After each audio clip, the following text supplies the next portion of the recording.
So away we go. Another Surface and Panel podcast. We are super excited to have Don Casebier, president of Bierson Corp, with us today. Thanks for joining us. Good morning. Thank you.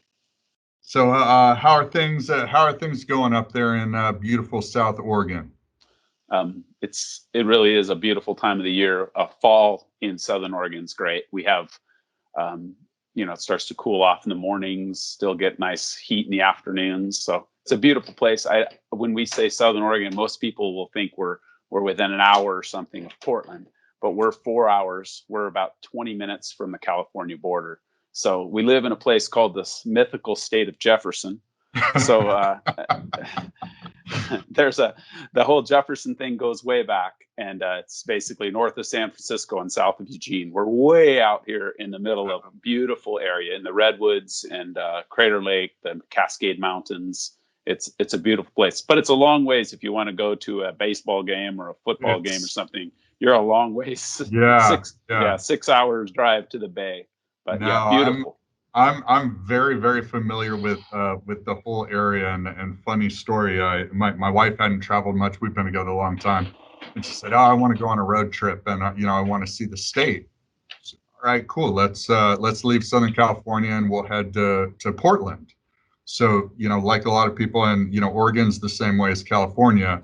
They're kind of concentrated around the urban centers, and so everybody thinks Northern California is San Francisco, and it stops at San Francisco. So right, we blow through San Francisco, and we're still driving north. And she goes, so how much longer to Portland? I go, probably about a day. She's like, what, a day? Like, what are you saying? So we crossed the into Oregon. And she's like, "Oh, okay. So we're almost to Portland." I said, "No, not even close." Not even close. So yeah, I mean, so of course, a ton of beautiful country, but yeah, it's LA, it's San Francisco, and then you're straight to Portland, right? Right, we're everything in the middle of that. Yeah, That's us. All the good stuff.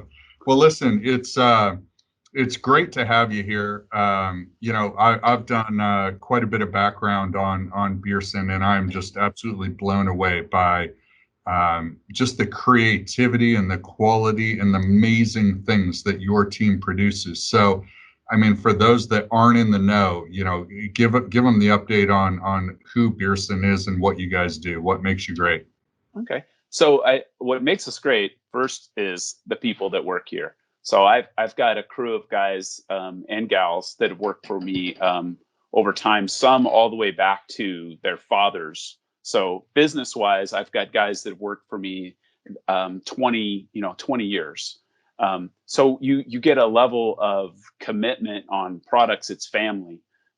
We have guys that care about what they're doing. They don't need supervision. When you think of somebody standing over someone watching them work, they come to us and say, "What do you think about this? How do we do that?" We're working, because of that, you don't have an environment where you have to spend a lot of time worrying whether or not somebody's going to bring up an issue with you. And that's and I've been at it. I'm 59 years old. That happened last week, and it really happens fast. So yeah. But I've been working in the wood products industry since, I go all the way back. My dad was in logging. So your dad was in it. My grandfather was with Pacific Lumber Company in Scotia. My brothers were born in the company hospital. So we go way back as far as wood products. So you're on the logging side of the business. You just lumber, plywood, logging. All the way back. My dad's in National Geographic for finding the world's tallest tree, 367 foot tall redwood right behind our house, No kidding. Yeah. Wow. I grew up in a logging camp on the Humboldt County coast called Big Lagoon. It was Georgia Pacific Company. I know it. So that's where I grew up. And so as they say, sawdust is in your veins. Yeah. And so I've been around it. I can remember, my earliest childhood memories are, I can smell the sawmill and see the trees. So wood products and the processing, when we started Bierson Corporation, we had been I had a really good background in manufacturing from the millwork industry. And we had produced products for Morgan Door, Anderson Windows, and not a small. We were shipping at the peak of my dad's business. We're shipping 50 truckloads a month of door components. Wow. So, a real significant. And when I say door components, I mean everything from pre-cut glass bead, mitered glass bead, veneered stiles, veneered rails, and veneered panels. Right. And that comment about veneered panels, that was kind of the last progression of what we were doing to stretch the old growth Douglas fir. In the millwork business, we were buying lumber from as far north as British Columbia and as far south as Fort Bragg, and bringing it into Southern Oregon, drying it in our dry kilns. We had dry kilns in Eugene and in Medford, and up to 5 million board feet a month of Doug fir, green Doug fir. And in that, we couldn't get enough. We have to reach further and further. So I started pushing the envelope on veneered components, slicing and splicing veneers, and doing that to make the door components. In the process, I'd seen a membrane press. This was about 1988. I saw a little Iber press made in Spain. It was about the size of a desktop size. Right. And some guys were pressing veneer on particle board for kitchen cabinet inserts at a company up in Portland. I saw this press, and then, this is my nature. I'm kind of like, all of a sudden I am like a bullet. I'm focused. I'm trying to, learn everything I can. So I end up in Germany, going from factory to factory. I love factory tours, but I'm going from factory to factory, getting tours of these Wemhoner membrane presses over in Germany and down into Italy and into France. Saw about 9 different plants.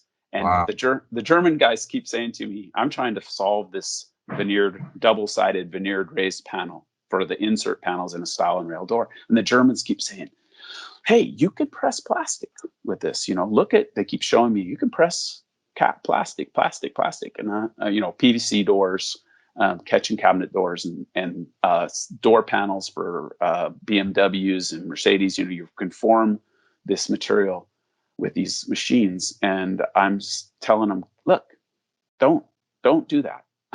I need to focus. I'm focused on my, wood.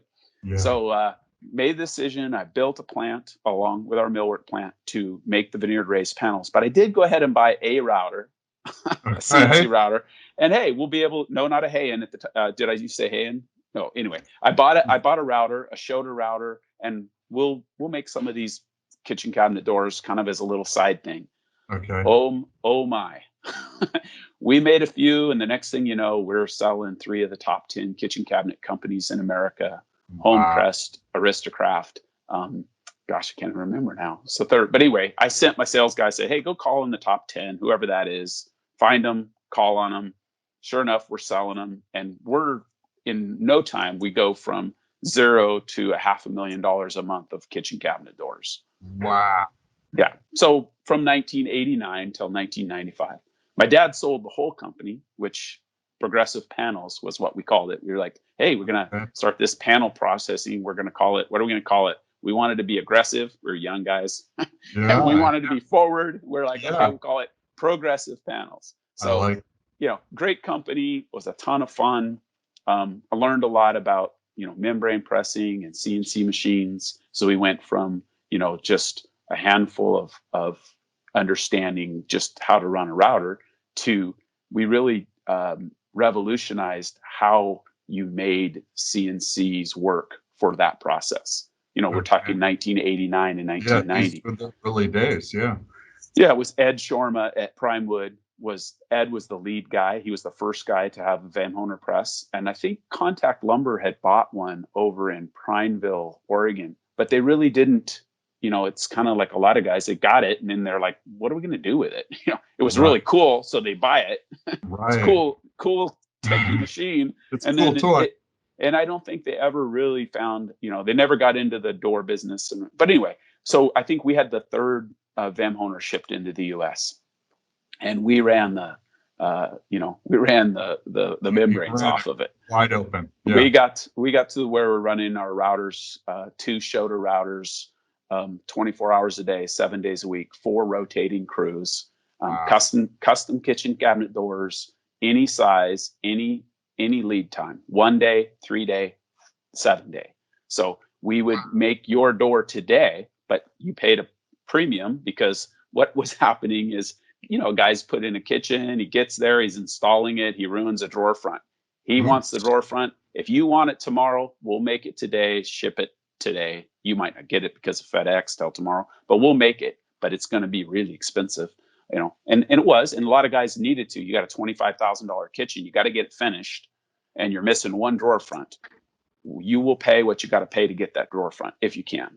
Right. So that was kind of our business model, and that took a lot of software development, which and back in the 1990s we were using a group of things to actually accomplish. We had barcoded system, serialized part numbers, so we serialized every part, and every part in your kitchen we could run your kitchen with 6 other kitchens. The press and you scanned it, you knew to put it on pallet for Patrick. And Patrick's kitchen is coming through with other kitchens, can be completely different door styles, but if it has the same finish, we're going to run it at the same time. Okay. So it's a lot of fun. I get totally jazzed about talking about process, and that comes from the millwork background that I had of problem solving, finding a way to make something. And the kitchen cabinet doors was a fascinating experience for us, and we grew that business. In 1995, my dad sold the company, and it was going to be the best thing, boys. This is, we're going to sell the company. I'm thinking, when I came to my dad's company and out of college, he didn't think I could sell. And I'd been a wholesale lumber guy in Southern California and made a ton of money, but he wanted me working. So I ran the millwork plant. When we started our millwork business, we were under $100,000 a month. And within, I think, 5 years, we went from under 100 to over $2 million a month. And I did the sales, but I'm not a good salesman. What I am is, so seriously, I'm not. I have great salespeople, right? My brother is a fantastic people person, but what I am is I love to find a solution. So where my sales come in is if I get into someone's business and I listen and hear what they need, then I'm going to work like crazy to figure out how to do that. Right. And when that comes together with a company who is looking for somebody to find a solution for them, then great. I get to get what I love to do going. I don't really love going out and being a salesman in the sense of just pure sales. I will, but mostly I love the challenge of figuring out how to make something or improve a process. So yeah, my when I left my dad's company that we had sold, my brothers and I decided we're going to go off. I want to start my own company. So I want to start my own company. I don't want to work for someone else. Right. And it's cool, but for me, I have I kind of march to a different kind of drum. I'm not so much, and I guess a lot of guys have criticized me on this one, and I get it, but I'm not motivated I'm not trying to make a lot of money. Right. Okay. I've done that and I've been there, and you know what? I have all of my needs are more than met. What I love is the challenge and making things. Yeah. So, but sure, it's some guys say, oh, well, then money's not important. Well, no, money is important because it's how you measure whether or not, and if you don't have a certain level, you're not going to stay in business. But it's to a certain degree. I mean, once your needs are met and your family's taken care of, more doesn't equal more happiness. No, if it comes at the expense of doing the things that you enjoy. Right, definitely not. So when we started this company, my largest customer, the vice president of Morgan Door, was a guy named Pete Tronquet, and I told him, I said, I'm going to do something else. I'm going to start my own company, and he said, well, I want to go with you. This is my customer. He says, hey, I want to be with you. And I said, I don't know if you know what that means. I mean, we're talking about starting from scratch, and we'll just be a little company. And I really, really wanted to have a small business. We had, at the time, our business was over 200 employees. up to 300 employees, Right. 50 acres, and Yeah.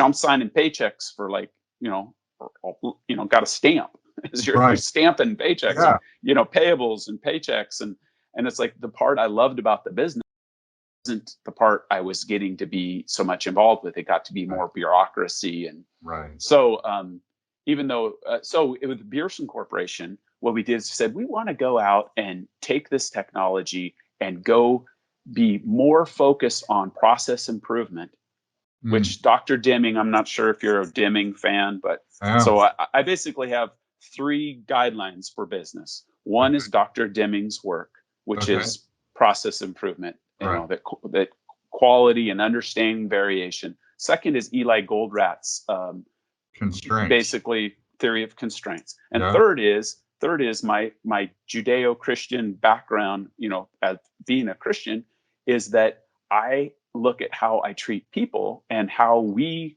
look at other people and realize, everybody is better than me at something. Right. Everybody, every employee I have, trying to understand the value. And Dr. Deming was fantastic at this, of saying everyone has a gift. And if you can be looking to figure out what is that, instead of saying, oh, I found what this guy can't do, and I'm going to beat him up for it. Yes.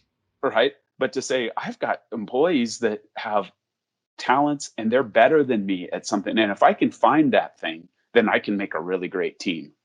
Right. Right. So that part, we say we have 4 things here. We want to be innovative. We want to be on time. We want to be others minded, and we want to be quality conscious. Those are our 4, those are the 3 things that we talk about and that we want to be aware of, that knowing that being on time means a lot to your customers. Sure. Right?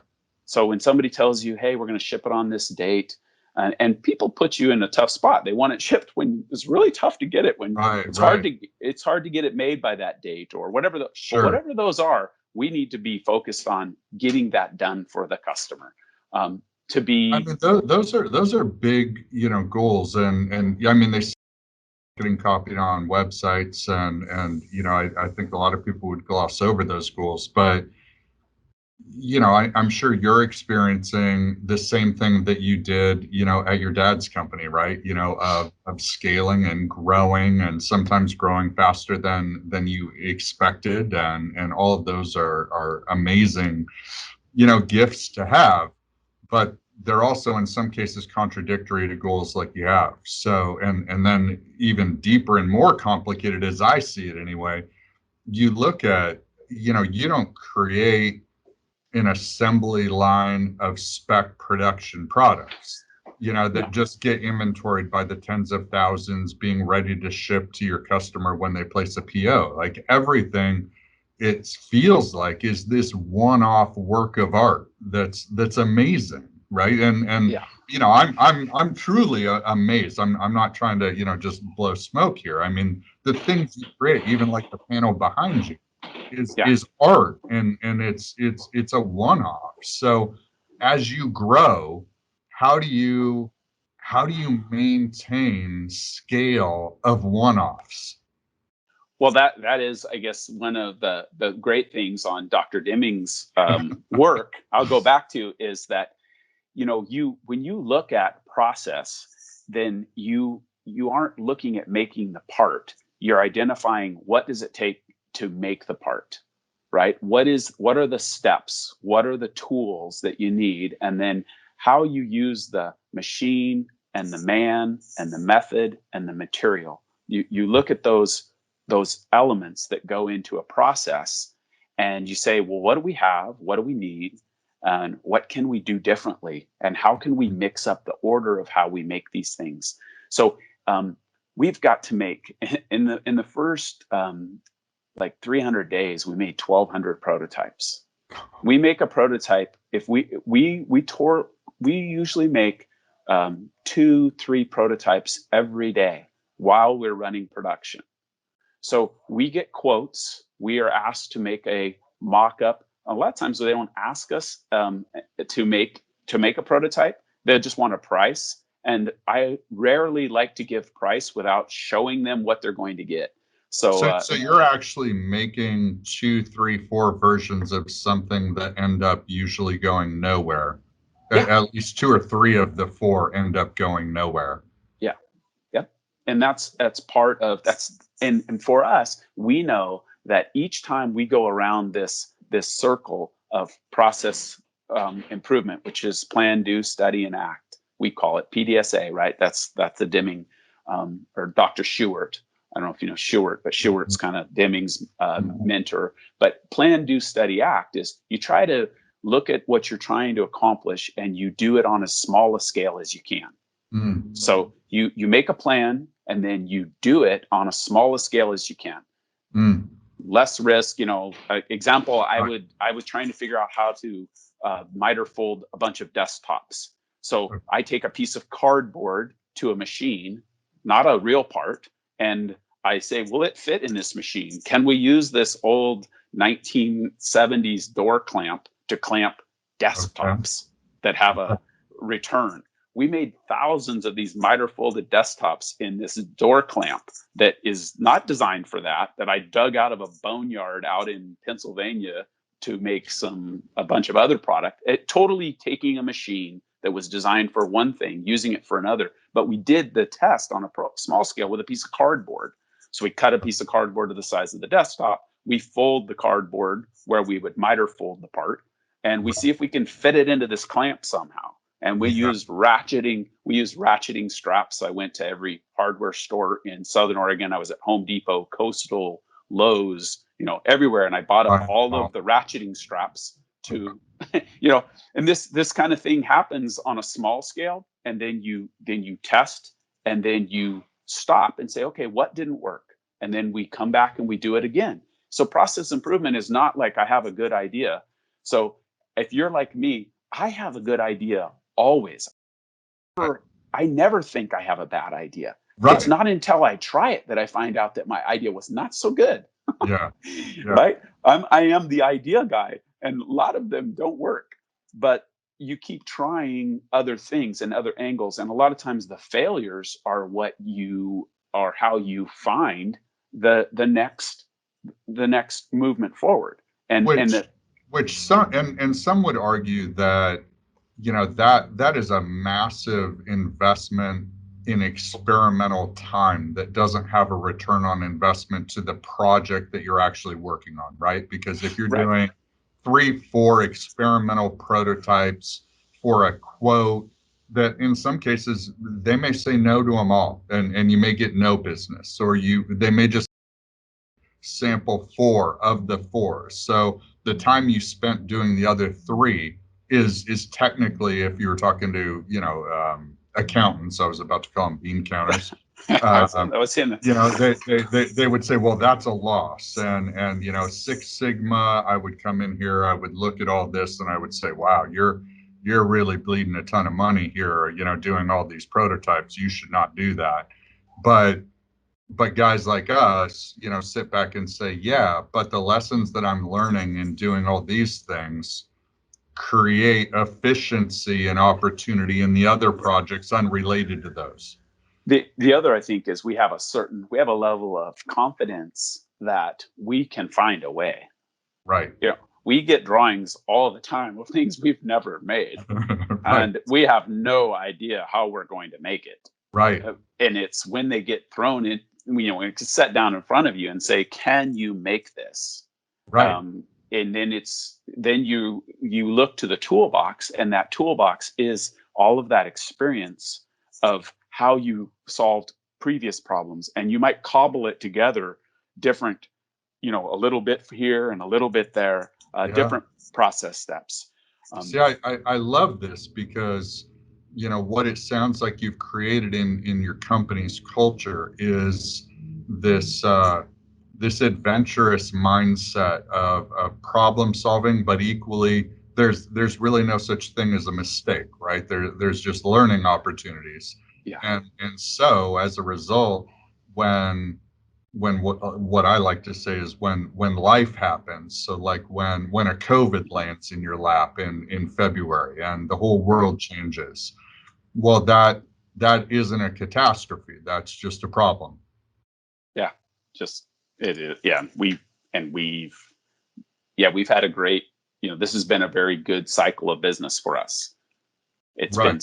business been strong. We went from manufacturing, things that were going into restaurants to all of a sudden we're flipped and we're making crates for medical imaging film that we did. We had an order that ran for 20 weeks straight, CNC machine running hard, 1.5 MDF and plywood and a bunch of components to make this 6,000 pound rolls of medical imaging film shipping to Asia for x-ray film, right? Chest x-rays.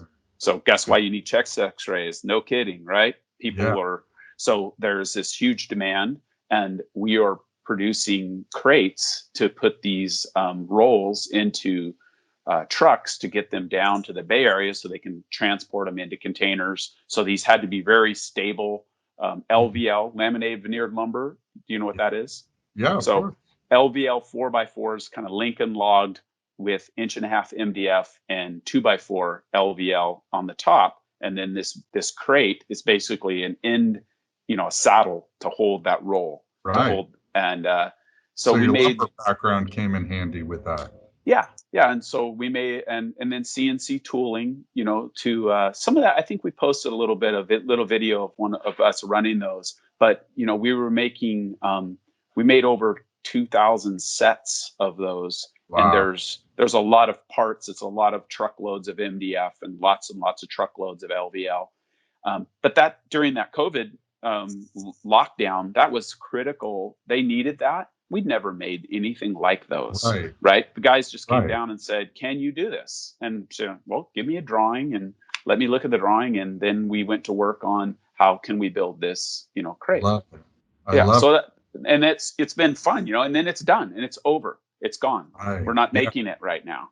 But the process of learning how to make it and to improve the process. And I like to say, in a process, you want to focus on something you're going to do once. You've got to just do it.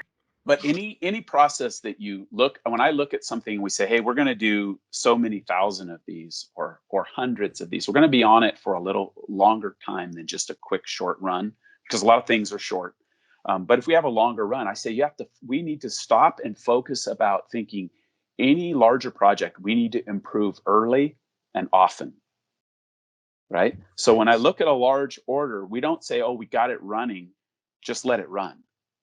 Right. You got it working and it's starting to come off the process, out of the process. Right. I will, and everybody gets, people can get pretty uptight because that puts a lot of pressure. Is I'll stop the process and say, let's think about what can we improve right now. Right. We've got it running though. Yeah. Just let it go. Let's finish the job. Yeah. No, don't just let it go, because if it's long product, it's a long product. So weeks long, we stop. A minute here, you save a minute here. Yeah. Yeah. And in sometimes it's not even about saving, but just making it easier on an employee. Right. Can we rearrange the equipment? Can we move this closer so you got less steps? And the guys are like, oh, it's okay. I'm like, well, think you're going to do this 2,000 times. And if you're walking 20 steps and we can cut it down to 10 steps and 2,000 times 10, big number, right? I tell you, I love this conversation. I could talk to you all day about this because I've got a bunch of past lives too, and a bunch of my buddies are pretty, OCD kind of A-type control freaks, and not to say that I'm not.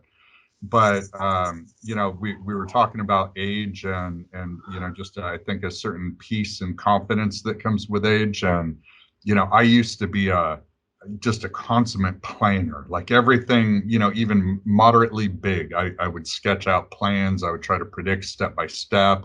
I'd write material lists or this or that or whatever. And I've still got buddies that to this day do that. Right. We were just building a deck in his backyard, and he had graph paper and grid and inventory and cut lists and all this stuff. And I grabbed it and I threw it in the trash. And you would have thought that I threw his kid in the trash, and he was horrified. And he goes, what are you doing?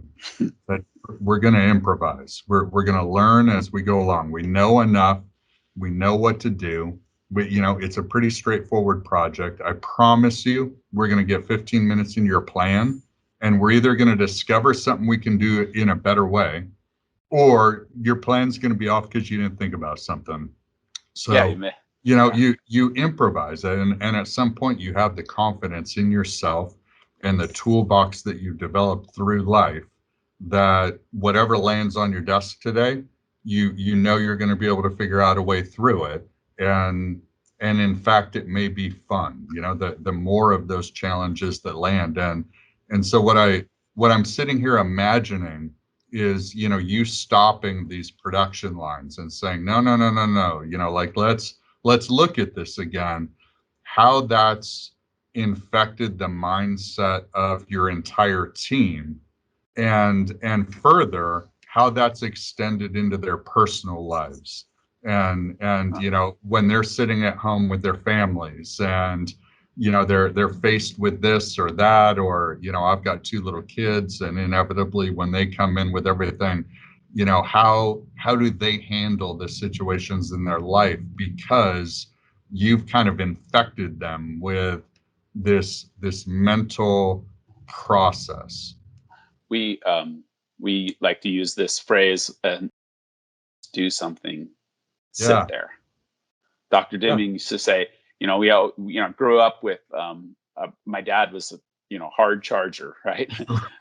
So whenever I bring into him, say, hey, Dad, we broke $100,000 in sales this month. It was the first time in our mill when we first started. He'd say, twice as much will only be half enough. Yeah. And that's how I grew up, So when we Right. broke when I agree. when I broke $1 million in sales, twice as much would be half enough. Finally, Oh. I hit 2.1 million in sales. And he said, "No, that's good."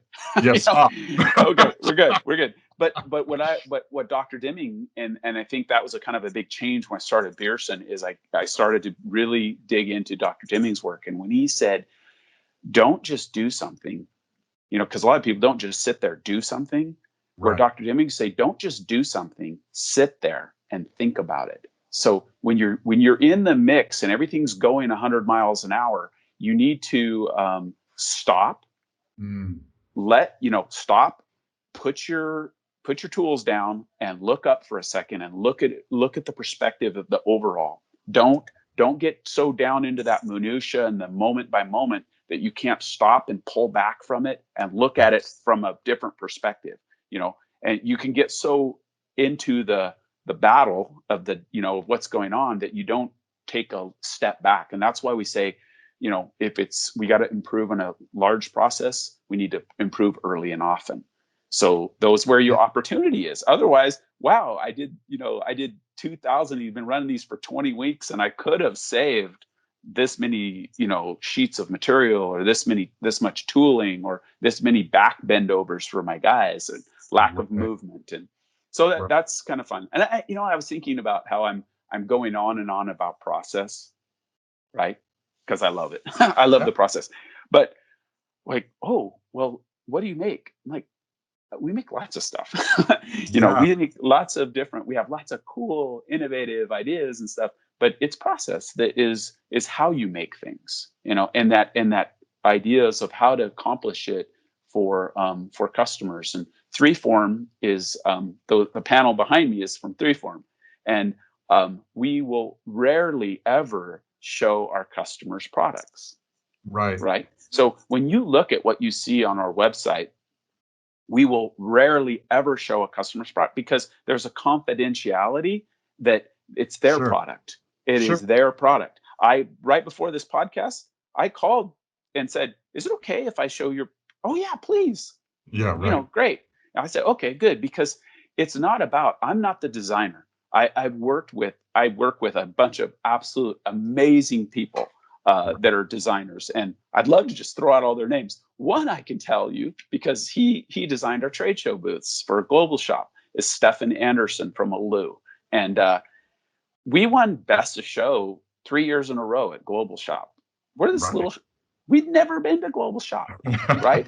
So I said, when we were transitioning from manufacturing consumer electronics. When we started, we primarily were making consumer electronics parts for Boston Acoustics and for Bose and for Sony and for Hitachi and for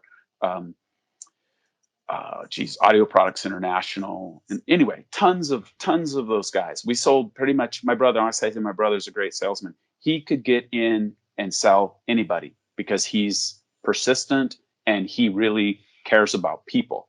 Right. He doesn't care about process. He doesn't look out his window. Right. He cares about people. This episode is sponsored by Uniboard. Uniboard, the North American leader in the design and manufacture of particle board, MDF, and decorative composite wood panels. Uniboard is renowned for having one of the most extensive product portfolios of engineered wood products in North America, ranging from deep embossed and synchronized TFL textures to ultralight MDF. Uniboard's products are sold to retailers, distributors, and finished goods manufacturers, which cater to the kitchen cabinet, furniture, office, home renovation, and construction industries. Uniboard, redefining wood. And so anyway, we're selling all these people and making Mitsubishi big screen TVs and Pioneer big screen TVs. We're making all this product and running, nonstop. And in 2004, big screen TVs went away overnight. We were at CES, and when the flat screen TV came out, it was $15,000 for a 50-inch plasma. Right. And it wasn't a very good picture. Right. And everybody had to have it. 15 grand for and people said, I want it. I don't care how much it costs. That's when the industry realized we are not going to be able to sell these big, ugly boxes with these beautiful decorative panels that Bierson's making for the front of them. It doesn't matter how good our picture quality is. Your wife, my wife, does not want a big, ugly box. And if you can have a TV and it can be this, only this thick. Right. So the amount of decorative trim on, a 50 or 60 or 73 inch is nothing. Right. Yeah. So all of a sudden, in 2004, we went from with Mitsubishi, we're doing $400,000 a month of business with Mitsubishi in November. By February, we were under 40,000 with just Mitsubishi. We were like a cat falling off a roof, right? Our sales were going down like, an incredible free fall. So I sent two of our guys to Global Shop because I heard about what is store fixturing. I had no idea what store fixturing is. I'm not a big shopper. Right. I don't go to the, So I send these guys, they come back and they say, not a single membrane press part. We couldn't find anybody that uses our product. So my brother, Dave, who's a salesman, and I look and say, great. They said, what do you mean great? I said, it's basically, we just found the new world, right? Let's. So we transitioned and we moved to that. So we visited Global Shop. My brother and I, Dave, went to Global Shop, and I went and I saw the most amazing booths. I loved it. I was like, oh my, this stuff is beautiful. And if you've ever heard of Ammunil, sure, an amazing company, great people. So we go to Ammunil's booth, and I felt like a stalker, because I'm circling their booth for like 2 days and just amazed at the beauty and the creativity. And I'm like, and I thought, okay, I want to build a booth. I want to show what I can make. Right. But I'm not the design guy, So I talked to one of our customers, Alu, back in New York. They're an Italian company, and their designer. We traded them out. Said, hey, how about your next couple of orders? We'll just give them to you if you'll design our trade show booth. Wow. So began a relationship of him. Their lead design guy would design our trade show booths. Love it. And ton of fun, making those booths. And we win. Little tiny company, we win best of show. We were like, what? This is crazy. Right. And then we won a second time, and then we won a third time, 3 in a row. And I realized, okay, at the same time as that is really cool and everything, it's awesome that he's a great designer. I realized our focus came off of serving our customers, and we started being all about getting that recognition of we can build the most beautiful trade show. I was like, wait, what's the purpose of the trade show? It's for us to serve our customer. And I think we were getting to a spot where it felt like we were competing with our customers. Right. So we backed away. I stopped going to Global Shop, said, this is not, we've got enough contacts. we have thousands of we know it, we've got everybody's name that's in store fixturing. Right. So now it's more, we needed to not be showing that we can make all these really cool trade show booths and make this beautiful product that leaves people like the Disney people would come by and the Boeing people would, we'd have the same, parade of people coming by, but we don't sell directly to them. We make components for store fixture companies. Right. And they deliver that product. Yeah.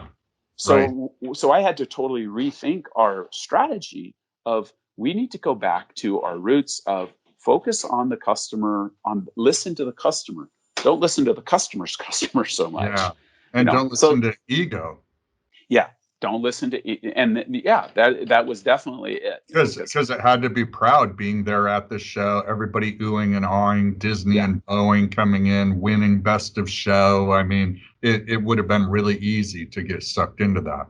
Well, and I was definitely sucked into it. And then I realized, we can't even follow up on all the leads. And these aren't really our customers that we're getting in contact with. We're getting in contact with our customers' customers. And that's not who we want to be.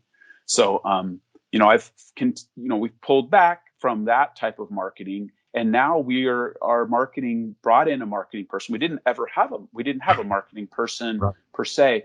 And we brought in a marketing person. That's the first thing he said to me was, we need to define who our customer is. And that was a radical change. Now we do a different strategy for that. And that is where we've kind of tried to move the company from putting, and I don't have anything, I'm not saying anything bad about Global Shop. It's a great, that's an important venue. But for me, it's more important for me to focus on listening to my customers and who I want that customer to be. And we do a lot of, so it's not just store fixturing. And I don't mean to mislead what we do, because we produce product goes in the medical industry for surfaces that, medical that can be cleaned. We focus on the architectural business, like the products that behind me. There's still a good connection to the store fixturing, because displays, whatever. I'm really, I'm going to show you real quick. You probably know what this is, but I don't know if you've ever seen the click lock. So I went to, I've been to Hanover for, before Hanover, I first went to Interbimal in Milan, Italy, back in 1989. And I realized the value of going to those trade shows. So Interbimal is the other side of the German show, right? So you're going every other year. So if you go to Germany, it's 1 year, the next year it's in Italy, back and forth.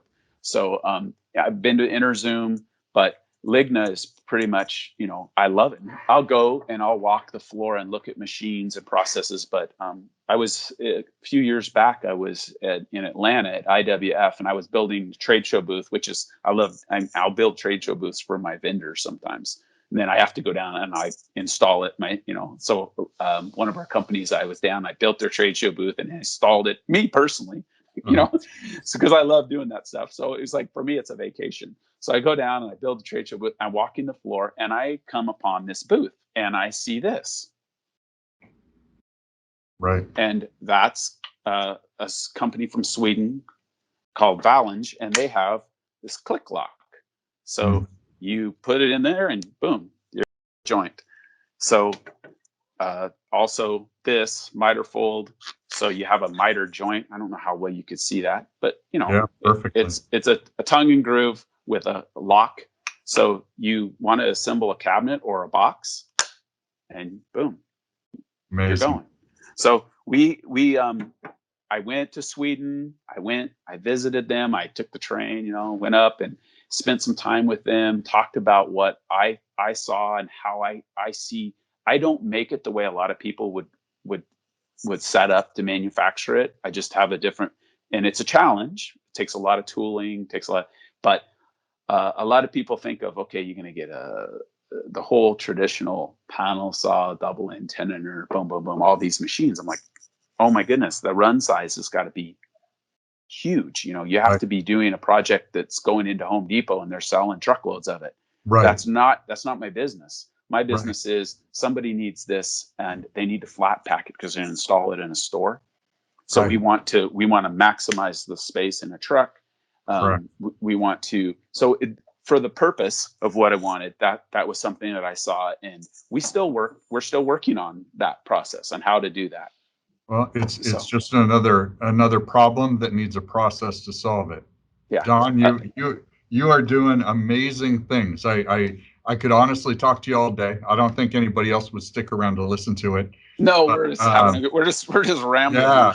Yeah, no, I love it though. I mean, I think this is important. I think that my 2 cents, without getting off on another tangent, is I think too many businesses have are still brainwashed by that old GE approach of Six Sigma and lean and efficient. And it's not to say that any of those things are bad, but it's hard to discover new amazing things when you're focused on just bleeding out every spare second of what you'd categorize as waste. And I just love I love everything about how you're doing what you're doing. And I think it's inspirational, and I think there's a lot of lessons that a lot of businesses can learn from in doing this, so that our products in our industry never become a commodity, and never, start that race to the bottom.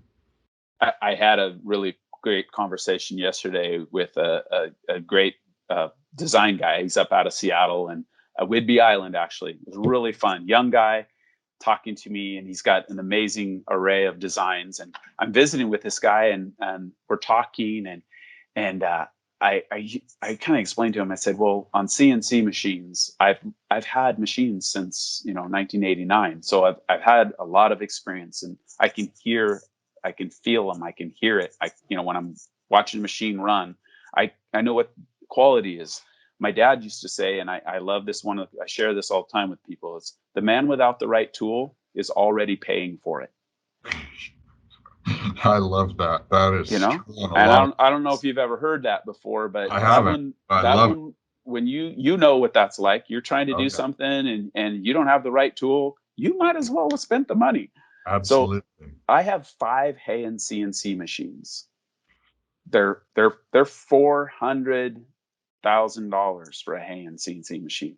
Right. You can buy I'm not saying there aren't great $59,000 CNC machines. I just happen to have 5 Heians. The reason I have 5 Heians is the first Heian I have is still running strong. 21 years old. I've run 2 shifts. I've run, I don't know how many thousands of parts, but I did the numbers, and that machine is costing me about $8 an hour right now. $8 an hour, right? That's why I have 5 of them, because they just go, and every one is configured differently. So there's 4 heads with 4 tool changers. There's horizontal planing tool with C-axis rotation. There's servo-driven head spacing. There's piggyback. There's just a whole array, because each one is a different tool. It's not like I have 5 of the same hammer, all the same size. I've got a finish hammer. I've got a sledgehammer. I've got a framing hammer. So if you think of those machines, and because they're all the same in the sense of the same manufacturer, when you know how to fix them, or you know what the problem is, you're not working with a Toyota and a Chevy and a Ford. Right. The fuel pump off of a Toyota will go on to a Toyota. Those things are interchangeable. Yes. And then the relationship that you develop with the vendor. And I would think that would be the same if you had bought a machine, a Como machine, that you'd be well served to have 5 Comos. Absolutely. Right? Because you develop a relationship with that company. And so when I say that about Heian, I think Heian's a fantastic company in Hamamatsu, Japan. I've been there, I went with the guys from Boeing to pick the first machine. But that's another thing Deming's taught, is said, look, if you have a good vendor, stick with them. Because there's more to it than the price. Amen. It's about total cost. So I'm not saying that, because a lot of guys go, oh, you think, that's the only, no, there's great machines. CMS makes great machines. Como makes great machines. Laguna Tools, the little, Right. they make, Yes. all guys are, so it's there's a lot more than the iron and the wires and the electrical. It's the people, right? Yeah. So if you develop a relationship with these guys, say, any of these machine companies, you're developing a relationship that works, then you need to build on that and not just jump around, all over the place. Because Well, it sounds, Don, like you're not only preaching it. I mean, you're walking the walk too, because it sounds like that's how you run your own business and how you treat your own customers. And yeah, and I think, if I were to, encapsulate our conversation, I mean, it's kind of what you started with is, your business is special, and what you do and the end product is special because, you're in it for the relationships and the long haul and serving your customers. And, that's something we have in common. I mean, that's why we love what we do too, is we get to serve an entire industry with what we do. So right. it's a great privilege and honor to have learned more about your business and all the things that make you guys amazing. We always wrap up the podcast with one question. One of the things that I love about being in the business that we are is we've got some publications that go back 100 years in this industry, and some of them that I guarantee now that I know where your family came from, I guarantee your grandfather was sitting at his desk reading one of our publications every day. And the cool thing about that is they become a time capsule, and you can go back in time and you can look at that, and it's a reflection of that time and that mentality and what was going on. So we always close the podcast with asking one question, which is, of course, the whole world will be watching and listening to this, of course. And of course, 50, 100 years from now, they'll be looking back on this, of course. But what is your message for the industry today in this state and this time, and the challenges that the industry faces, as well as the opportunities? What's your message to the industry? So of the things that we talk about, I mentioned the four things, but probably the most important is being others minded. Thinking about others, because I think for the benefit for not just for ourselves, like we talked about, we're not looking. So it doesn't matter how you and I look in this podcast, right? It doesn't matter. I mean, I might think about it, but when we think about others, and that relates to our vendors and our customers and our employees, it's a great life. When you focus just on yourself, and then you're a miserable person. You can become a miserable person. When we're focusing about other people, you start to see all the great things that other people do, and it's so that, to me, I think that's who I want to be. I want to be, and I want our company to be. And I think for other people, as you do, we're gonna be more fulfilled in what we're doing if we're thinking about other people. And when you look at, we just had a tragedy here. We had a fire come through our valley and destroyed 2,600 homes in a matter of hours. Blew down the valley. There's an amazing amount of outpouring in our valley to help. And there's a lot that changes the whole equation of what's going on with all the tough. There's always bad things going on. So that would be mine. Mine would say others. Thinking about others, not worrying about so much about ourselves or how we look or what other people think about us or how other people review this podcast. Right. What can it do? Help some young guy in business that's thinking about what he's doing. And if it helps somebody, that's great. We all move forward. Yeah, I agree. So Wise others minded. Don Casebier with Bierson. I have thoroughly enjoyed this conversation. I suggest everybody dig deeper, look into this amazing company, and reach out directly. It sounds like Don has an open door policy. So reach out and learn more about this amazing company. Don, I really enjoyed the time. Thanks for joining us. All right. Great visiting with you.